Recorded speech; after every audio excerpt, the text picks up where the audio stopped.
അങ്ങനെ നമ്മൾ പ്രേക്ഷകരെല്ലാവരും ഒന്നടങ്കം കാത്തിരിക്കുന്ന ആ ഒരു ക്ലൈമാക്സ് രംഗങ്ങളാണ് കേട്ടോ ഇനി വരാൻ പോകുന്നത്. അഭിയെക്കുറിച്ചുള്ള സകല കള്ളത്തരങ്ങളും നവ്യ അറിയുന്നതോടുകൂടി തന്നെ കഥ ആകെ മാറി മറിയുന്നു. മുത്തശ്ശനും ദേവയാനിയും കൂടിയാണ് ഈ സത്യങ്ങളെല്ലാം തന്നെ നവ്യയോട് വിളിച്ചു പറയുന്നത്. ഇതറിഞ്ഞ നവ്യ നേരെ അനഘയെ കാണാൻ ചെന്ന് കാര്യങ്ങളെല്ലാം തന്നെ നവ്യക്ക് ബോധ്യപ്പെട്ടു. എന്നിട്ട് അഭിക്കിട്ട് നല്ല 8ന്റെ പണി തന്നെ നവ്യ തിരിച്ചു കൊടുക്കുന്നുണ്ട്. അഭിയോ അനന്തപുരിക്കാരോ ഒട്ടും തന്നെ പ്രതീക്ഷിക്കാതെ വമ്പൻ തിരിച്ചടി തന്നെയായിരിക്കും നവ്യയിൽ നിന്നും കിട്ടാൻ പോകുന്നത്. അപ്പോൾ അതിന്റെ ഡീറ്റെയിൽ റിവ്യൂയിലേക്ക് പോകുന്നതിന് മുൻപായിട്ട് തന്നെ നമ്മുടെ ഈ ഒരു ചാനൽ ഇഷ്ടമാവുകയാണെങ്കിൽ നിങ്ങൾ സബ്സ്ക്രൈബ് ചെയ്തിട്ട് കാണണേ. വീഡിയോക്ക് ഒരു ലൈക്കും ഹൈപ്പും ഒക്കെ തന്ന് സപ്പോർട്ട് ചെയ്യണേ കേട്ടോ. നവ്യക്കാണെങ്കിൽ അനന്തപുരി തറവാട്ടിൽ വെച്ച് വലിയ അഹങ്കാരമായിരിക്കും. സ്വന്തമായിട്ട് വരുമാനമൊക്കെ ഉണ്ടാക്കാൻ തുടങ്ങിയപ്പോഴേക്കും അവൾ ആരെയും വകവെക്കാത്ത മട്ടിലാണ് അഹങ്കാരത്തോടെ പെരുമാറുന്നത്. ജോലി ചെയ്ത് കാശുണ്ടാക്കുന്നതിൽ അവൾക്ക് വലിയ അഭിമാനമാണ്. അങ്ങനെ ഒരു ദിവസം അവൾ വീട്ടിൽ കാലുമേൽ കാല് കയറ്റി സോഫയിൽ ഇരിക്കുമ്പോഴാണ് ചന്തുമോളെയും കൂട്ടിക്കൊണ്ട് തന്നെ ദേവയാനിയും നയനയും അങ്ങോട്ടേക്ക് വരുന്നത്. കുട്ടിക്ക് കുറച്ച് ഡ്രസ്സൊക്കെ എടുക്കാൻ ടൗണിൽ പോയതായിരുന്നു അവര്. ചന്തുമോളെ കളിപ്പിച്ച് സന്തോഷത്തോടെ വരുന്ന അവരെ കണ്ടപ്പോൾ നവ്യയുടെ ഇരിപ്പ് അത്ര ശരിയായിട്ട് ആർക്കും തന്നെ തോന്നിയില്ല. നയന ചോദിച്ചു, എന്താ ചേച്ചി, ജോലി കഴിഞ്ഞ് വന്നോ? ഇതെന്താ ഇവിടെ കാലു നീട്ടിയിരിക്കുന്നത്? മോനെവിടെ? ഇത് കേട്ടതോടുകൂടി തന്നെ നവ്യക്ക് ദേഷ്യം വന്നു. എന്റെ മോനെ എവിടെയായ നിനക്ക് എന്താടി കുഴപ്പം? നിന്റെ ഭർത്താവിന്റെ അവിഹിതത്തിലുണ്ടായ ഈ കൊച്ചിനെയും കൊണ്ടിട്ട് നിങ്ങൾ രണ്ടുപേരും എവിടെ പോയിട്ട് വരുന്നതാണ്? അവൾ നയനയോട് തട്ടിക്കയറി. ചന്തുമോൾക്ക് ടൗണിൽ പോയിട്ട് കുറച്ച് ഡ്രസ്സ് വാങ്ങിച്ചു വന്നതാണെന്ന് പറയാണ് നയന. ചന്തുമോളും ഓടി വന്ന് പറഞ്ഞു, നവ്യാന്റി, നയനാമ്മ എനിക്ക് കുറച്ച് ഉടുപ്പ് വാങ്ങിച്ചു തന്നു എന്ന് പറഞ്ഞു. ഇത് കേട്ട നവ്യക്ക് ദേഷ്യം കയറി. ഓഹോ, ഇവളെയും കൊണ്ട് കറങ്ങി നടക്കാൻ നിനക്ക് നേരമുണ്ട്. കഷ്ടപ്പെട്ട് ജോലിക്ക് പോകുന്ന എന്റെ കുട്ടിയെ തിരിഞ്ഞു നോക്കാൻ നിനക്ക് സമയമില്ല അല്ലേ? അവൾ ചോദിച്ചു. അപ്പോഴേക്കും ദേവയാനി ഇടപെട്ടു. നവ്യേ, നയന നിന്റെ കുട്ടിയെ നോക്കുന്നുണ്ടല്ലോ.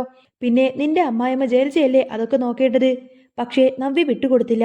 ആര് നോക്കിയാലും ഇവിടുത്തെ വേർതിരിവ് എനിക്ക് ശരിക്കും മനസ്സിലാവുന്നുണ്ട്.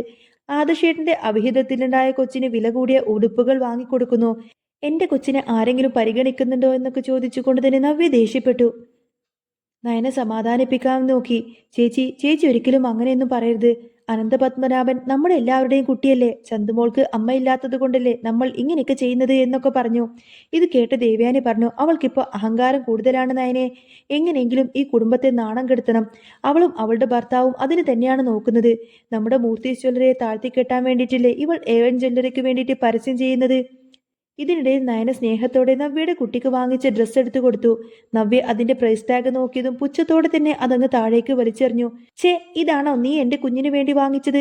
നിന്റെ ചന്തുമോൾക്ക് വാങ്ങിച്ച ഡ്രസ്സിന്റെ വില എത്രയാണ്? ഏറ്റവും കുറഞ്ഞ വിലക്കുള്ള ഡ്രസ്സാണോ നീ എന്റെ കുഞ്ഞിന് വാങ്ങിച്ചു കൊടുത്തത്? ഇതൊക്കെ നീ ആരെ ബോധിക്കാനാടി എന്നൊക്കെ ചോദിച്ചുകൊണ്ട് തന്നെ നവ്യ ദേഷ്യപ്പെട്ടു. എനിക്കാരുടെയും ഔദാര്യമൊന്നും വേണ്ട. അഭിക്ക് പണിയില്ലായിരിക്കാം. പക്ഷേ ഞാനിപ്പോൾ കഷ്ടപ്പെട്ട് സമ്പാദിക്കുന്നുണ്ട്. എൻ്റെ മോന് 10 ഉടുപ്പ് വാങ്ങിക്കൊടുക്കാനൊക്കെ എനിക്കറിയാമെന്നും പറഞ്ഞ് അവൾ ആക്രോശിച്ചു.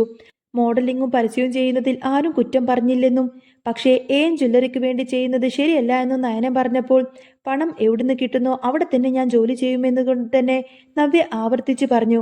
അഭിക്ക് അധികാരം പോയതുപോലെയല്ല എനിക്ക് എന്ന് നവ്യ തറപ്പിച്ചു പറഞ്ഞു. പഴയ അബദ്ധങ്ങൾ ഓർമ്മിപ്പിക്കാൻ നോക്കിയ നയനെ പുച്ഛിച്ചു തള്ളിയിട്ട് നവ്യ ദേഷ്യപ്പെട്ട് മുകളിലേക്ക് കയറിപ്പോയി. നയന ദേവയാനെ ആശ്വസിപ്പിച്ചു. അമ്മ ഇതൊന്നും സാരമാക്കണ്ട. ചേച്ചിയുടെ സ്വഭാവം ഇങ്ങനെയൊക്കെ തന്നെയാണ്.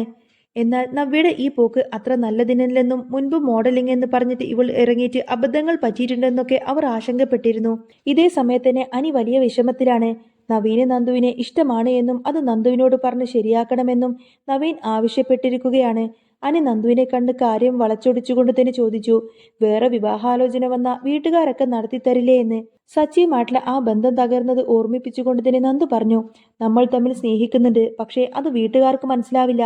ഇപ്പൊ വിവാഹത്തെക്കുറിച്ച് ചിന്തിക്കേണ്ട എന്ന് നവീന്റെ കാര്യം അനി തുറന്നു പറഞ്ഞുവെങ്കിലും അവന്റെ മനസ്സിൽ അത് വലിയൊരു ഭാരമായി തന്നെ അവശേഷിച്ചു. പിന്നീട് ദുബായിൽ വെച്ച് ആദർശ് അനിയെ വിളിച്ച് കാര്യങ്ങളൊക്കെ അന്വേഷിച്ചിരുന്നു. കമ്പനിയിൽ ലാഭമാണെന്നും അഭി പോയതോടുകൂടെ തന്നെ തട്ടിപ്പുകളൊക്കെ കുറഞ്ഞുവെന്നും അനി പറഞ്ഞു. എന്നാൽ നവ്യ ജ്വല്ലറിക്ക് വേണ്ടിയിട്ട് മോശം പരസ്യങ്ങൾ ചെയ്യുന്നത് ആദർശിനെ വിഷമിപ്പിച്ചിരുന്നു. നീ നയനയുടെ കാര്യം ശ്രദ്ധിക്കണം, ശത്രുക്കൾ ചുറ്റുമുണ്ട് എന്ന് പറഞ്ഞ് ആദർശ് മുന്നറിയിപ്പ് നൽകി.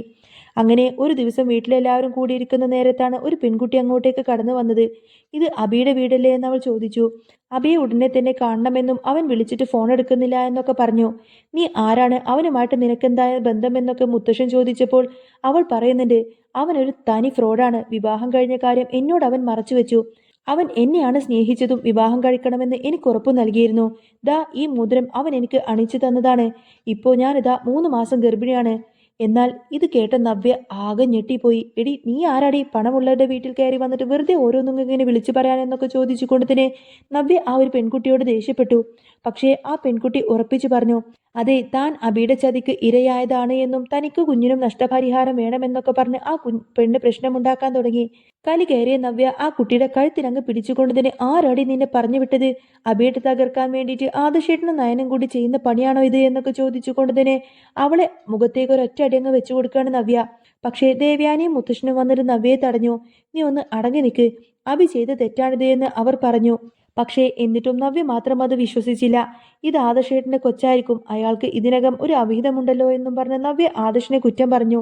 ആദർശിനെ നാണം കെട്ടവൻ എന്ന് വിളിച്ചതും ദേവയാനി ഉടനെ തന്നെ ദേഷ്യപ്പെട്ട് നവ്യയുടെ കർണത്തൊന്ന് ആഞ്ഞടിച്ചു.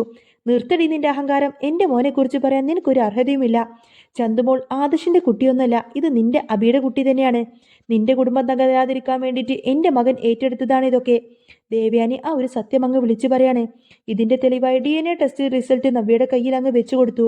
അത് വായിച്ചു നോക്കിയ നവ്യ ശരിക്കും ആകെ തകർന്നു പോയി. ഒരു നിമിഷം സ്തംഭിച്ച് നിന്നു പോയ നവ്യ അവൾ നേരെ പോയത് അബിയുടെ മുറിയിലേക്കാണ്. അബി ആരോട് ഫോണിൽ സംസാരിച്ച് നിൽക്കുകയായിരുന്നു അന്നേരം. നവ്യ അവന്റെ കുപ്പായത്തിനങ്ങ് കുത്തിന് കയറി പിടിച്ചുകൊണ്ട് തന്നെ ചോദിക്കുന്നുണ്ട്, എടാ അബി, അപ്പോ നീ ഇത്രയും കാലം എന്നെ പറ്റിക്കുമായിരുന്നു അല്ലേ? നിന്റെ കുഞ്ഞിനെ മറ്റൊരുത്തന്റെ തലയിൽ കെട്ടിവെക്കാൻ നിനക്ക് എങ്ങനെ തോന്നി? ഇനി നിന്റെ കൂടെ എനിക്ക് ജീവിക്കേണ്ട, ദാ ആ പെണ്ണിനെ കെട്ടിക്കൊണ്ട് തന്നെ നീ സുഖമായിട്ട് അങ്ങ് വാഴു എന്നൊക്കെ പറഞ്ഞുകൊണ്ട് തന്നെ നവ്യ ആക്രോശിച്ചു. കൊച്ചിനെയും എടുത്തുകൊണ്ട് തന്നെ നവ്യ ആ വീടിന്റെ പടിയിറങ്ങുമ്പോൾ അവൾ പറഞ്ഞു, നിന്നോട് കണക്ക് തീർത്തിട്ട് ഈ നവ്യ എവിടെ നിന്ന് പോകുന്നുള്ളൂ, അത് നീ മറക്കണ്ട. സത്യമെല്ലാം മനസ്സിലാക്കി അബി ആകെ അന്തം വിട്ടുകൊണ്ട് തന്നെ പേടിച്ചു വരച്ച് ജലജയെ നോക്കി നിൽക്കുകയാണ്. അങ്ങനെ നവ്യ പടിയിറങ്ങുന്നതോടുകൂടി തന്നെ ആ തറവാടൊരു ശ്മശാനത്തിന് തുല്യമായി മാറി. അബി നിശ്ചലനായി തന്റെ മുറിയിലിരുന്നു.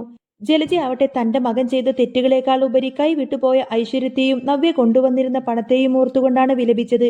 എന്നാൽ ദേവേനയുടെയും നയനയുടെയും മനസ്സിൽ ഒരു വലിയ ഭാരം ഒഴിഞ്ഞതിന്റെ ആശ്വാസമായിരുന്നു.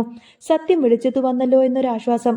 വീട് വിട്ടിറങ്ങിയ നവ്യ നേരെ പോയത് തന്റെ മാതാപിതാക്കളുടെ അടുത്തേക്കായിരുന്നില്ല. അവൾക്ക് അവരോട് മുഖം കാണിക്കാൻ തന്നെ ഭയമായിരുന്നു. അവൾ തിരഞ്ഞെടുത്തത് തന്റെ മോഡലിംഗ് കരിയറിലൂടെ നേടിയെടുത്ത സ്വാധീനമായിരുന്നു. ഒരു ചെറിയ അപ്പാർട്ട്മെന്റിലേക്ക് മാറിയ അവൾ തന്റെ കുഞ്ഞിനെ നോക്കാൻ ഒരു ആയയെ ഏർപ്പാടാക്കി. ഉള്ളിലെ പക അവളെ ഉറങ്ങാൻ പോലും അനുവദിച്ചില്ല. അബിയെയും ജലജയും തകർക്കുക എന്ന് മാത്രമായിരുന്നു പിന്നീട് നവ്യയുടെ ലക്ഷ്യം. നവ്യ പോയതോടുകൂടി തന്നെ അബിയുടെ സാമ്പത്തിക സ്രോതസ്സുകളെല്ലാം തന്നെ നിലച്ചു. ജ്വല്ലറിയിലെ തിരിമറികൾ പുറത്തായതോടുകൂടി തന്നെ അവന് കമ്പനിയിലുണ്ടായിരുന്ന സ്ഥാനമെല്ലാം നഷ്ടപ്പെട്ടു. ഇതിനിടയിൽ ഗർഭിണിയായ ആ പെൺകുട്ടി അബിക്കെതിരെ നിയമ നടപടിയുമായി മുന്നോട്ടു പോയി. പോലീസ് സ്റ്റേഷനിലും കോടതിയിലും അബിക്ക് വീണ്ടും വീണ്ടും കയറിയിറങ്ങേണ്ടി വന്നു. തറവാടിന്റെ അന്തസ്സ് കാത്തു സൂക്ഷിക്കാൻ ആദർശ് ശ്രമിച്ചുവെങ്കിലും അബിയുടെ ചെയ്തികൾ കുടുംബത്തിന് വലിയ നാണക്കേടുണ്ടാക്കി. മാസങ്ങൾ അങ്ങനെ കടന്നുപോയി. നവ്യ ഇപ്പോൾ മോഡലിംഗ് രംഗത്തെ ഒരു വലിയ ശക്തി തന്നെയാണ്. ഒരു ദിവസം അവൾ നയനയെ കാണാൻ ചെന്നു. പഴയ ശത്രുവായിട്ടല്ല, മറിച്ച് ഒരു വലിയ കുറ്റബോധമായിരുന്നു അവളുടെ കണ്ണുകളിൽ. നയനെ, അന്ന് ഞാൻ പറഞ്ഞ വാക്കുകൾ നീ എന്നോട് ക്ഷമിക്ക്. കണ്ണു തുറപ്പിച്ചത് നീയും വല്യമ്മയുമാണ്, നവ്യ വിതുമ്പിക്കൊണ്ട് പറഞ്ഞു. കൂടിക്കാഴ്ചക്കിടയിൽ അവർ ഒരു തീരുമാനമെടുത്തു. അബിയെയും അവന്റെ കുതന്ത്രങ്ങളെയും പൂർണ്ണമായിട്ട് ഇല്ലായ്മ ചെയ്യുക. അബി തന്റെ കള്ളത്തരങ്ങൾ മറച്ചുവെക്കാൻ പുതിയൊരു ബിസിനസ് തുടങ്ങാൻ തന്നെ തീരുമാനിച്ചു. അതിനായി അവൻ ഗുണ്ടകളെയും സ്വാധീനമുള്ളവരെയെല്ലാം തന്നെ കൂട്ടിപ്പിടിച്ചു.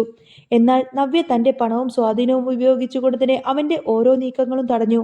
ഒടുവിൽ ചന്തുമോളുടെ പിതൃത്വം നിഷേധിച്ചതിനും ആദർശിനെ കള്ളക്കേസിൽ കുടുക്കാൻ ശ്രമിച്ചതിനും അബിക്കെതിരെ ശക്തമായ തെളിവുകൾ നവ്യ കോടതിയിൽ ഹാജരാക്കി.